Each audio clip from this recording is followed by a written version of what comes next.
I love Michelle Obama. For the past 25 years, you have not only been my wife and mother of my children, you have been my best friend. And a new generation sets its sights higher because it has you as a role model. You have made me proud, and you have made the country proud.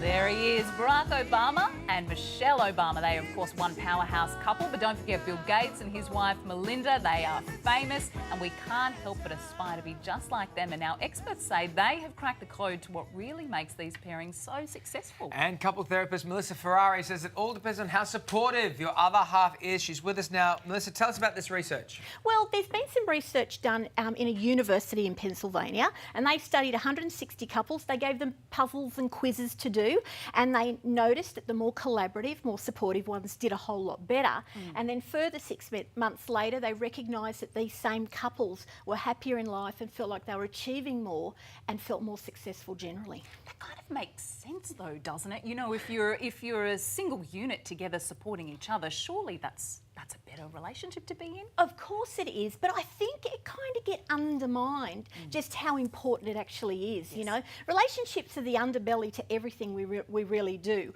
And if we don't have that support there, someone who's collaborative, where things are fair, justice, and there's sensitivity, you're going to run Sure, into but the problems. real world isn't as easy as that. Ideally, we'd love equality and all that sort of stuff, but, you know, one person you can go into a relationship will have a higher status in their industry than the other person. Someone's more successful. So how do you address that imbalance? Well, I think you have to think about how you've both been brought up and the importance of the unconscious as well. You know, someone might be more successful and then that will trigger their partner to start to feel a little bit less than or not good enough. It's important to recognise that when that stuff comes up, it's going to come up. The unconscious is powerful. The families we come from are very powerful in our minds. And so being a couple that can be curious to that and talk about it, support each other in it and be more collaborative about it are going to be a whole lot more successful. You know, there's other things like our relationship styles.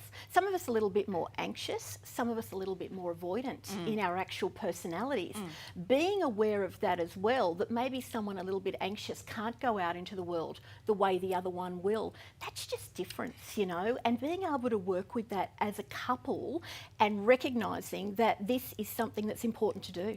Yeah, right. Really Some great good advice there. Good takeaways. Melissa, nice to see you. Good to see you, Wonderful. Melissa. Have a fantastic weekend. And of course, for more information, go to Melissa Melissa Ferrari.